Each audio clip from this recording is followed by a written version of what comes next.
दोस्तों, क्या आप शरीर से थक चुके हैं, मन से हारने लगे हैं और आत्मा से अपने आप को खो रहे हैं? क्या आपको भी ऐसा लगता है कि आप सिर्फ सांस ले रहे हैं लेकिन जी नहीं रहे? पर अगर मैं आपसे कहूं, आपके शरीर में ऐसी शक्ति छिपी हुई है जो अगर जाग जाए और बढ़ने लगे, तो दुनिया की कोई भी मुश्किल, कोई भी चुनौती आपको हरा नहीं सकती। तो आपको कैसा लगेगा? और इस शक्ति को फिर से हासिल करने की चाबी है योगासन। तो आज मैं आपको बताने वाला हूँ 5 ऐसे योगासन जो पुरुष शक्ति को 500 से 100% तक बढ़ा सकते हैं। पहाड़ों की ऊंचाइयों में कदमों की गूंज और पृष्ठभूमि में धीमी संगीत।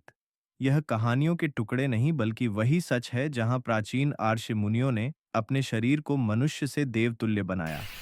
हिमालय की गुफाओं में अर्षियों ने अपने शरीर को इतना शक्तिशाली बना लिया था कि वे महीनों तक बिना भोजन और बिना नींद के जी सकते थे। उनकी इस खास ऊर्जा का रहस्य था योग, और आज उसी प्राचीन विद्या को मैं आपके सामने लाने वाला हूँ। और 5वें नंबर वाला आसन तो सबसे ज्यादा शक्तिशाली है, उससे सबसे ज्यादा फायदे मिलते हैं, तो वह जरूर देखना।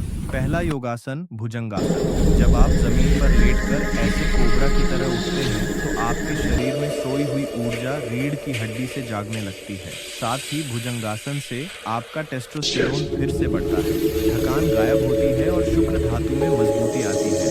जो पुरुष रोज सुबह इसे 2 मिनट भी करते हैं, उनके चेहरे पर एक अलग सी लाली और तेज आने लगता है, और आप पाते हो कि पहले से ज्यादा मेहनत करके शरीर थकता नहीं। दूसरा योगासन, वज्रासन। भोजन के बाद 5 मिनट वज्रासन में बैठना पुरुषों के लिए किसी वरदान से कम नहीं। यह आसन पेट की अग्नि को संतुलित करता है, जिससे शरीर सही पोषण ले पाता है आहार से। और जब शरीर को सही पोषण मिलेगा और वह पचेगा भी, तो शक्ति अपने आप दुगनी हो जाएगी। हिमालय के साधु कहाँ करते हैं?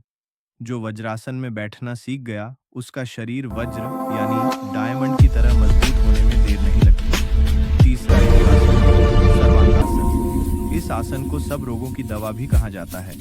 जब आप उल्टे होकर पूरा भार कंधों पर डालते हैं, तो शरीर का रक्त प्रभाव उल्टा हो जाता है, और यही पल है जब दिमाग और प्रजनन अंगों को सबसे ज्यादा ऊर्जा मिलती है। सिर्फ 2 मिनट सर्वांगासन करने से पुरुष शक्ति कई गुना बढ़ जाती है। चौथा योगासन, पश्चिमोत्तानासन। इस आसन को करने वाले पुरुष की नसें इतनी लचीली हो जाती हैं कि उसकी सालों की थकान आधी रह जाती है। दिमाग शांत रहता है और शुक्र धातु की शक्ति भीतर की ऊर्जा में बदल जाती है। इस अभ्यास से याद रखें, जो अपनी ऊर्जा पर नियंत्रण कर लेता है, वह पूरी दुनिया जीत सकता है। पांचवा योगासन, सिद्धासन और ब्रह्मचर्य। यह सबसे शक्तिशाली आसन है। जब आप ब्रह्मचर्य पालन करते हैं और सिद्धासन में बैठते हैं, तो आपकी ऊर्जा का एक एक अंश आपके पुरुषत्व को और भी मजबूत बनाता है। सिर्फ 10 मिनट भी अगर कोई पुरुष सिद्धासन करे, तो वह न केवल अपनी शक्ति बल्कि अपने ब्रह्मचर्य को भी कई गुना विकसित करने लगता है। शुरुआत में 10 मिनट और फिर अभ्यास इतना करना चाहिए कि 2 से 3 घंटे तक बैठ पाएं। यह आसान नहीं है, लेकिन इसका फायदा इतना बड़ा है कि यह आपकी सुषुम्ना नाड़ी में ऊर्जा का संचार करता है। फिर आपकी बचाई हुई ऊर्जा ऊर्ध्वगामी हो जाती है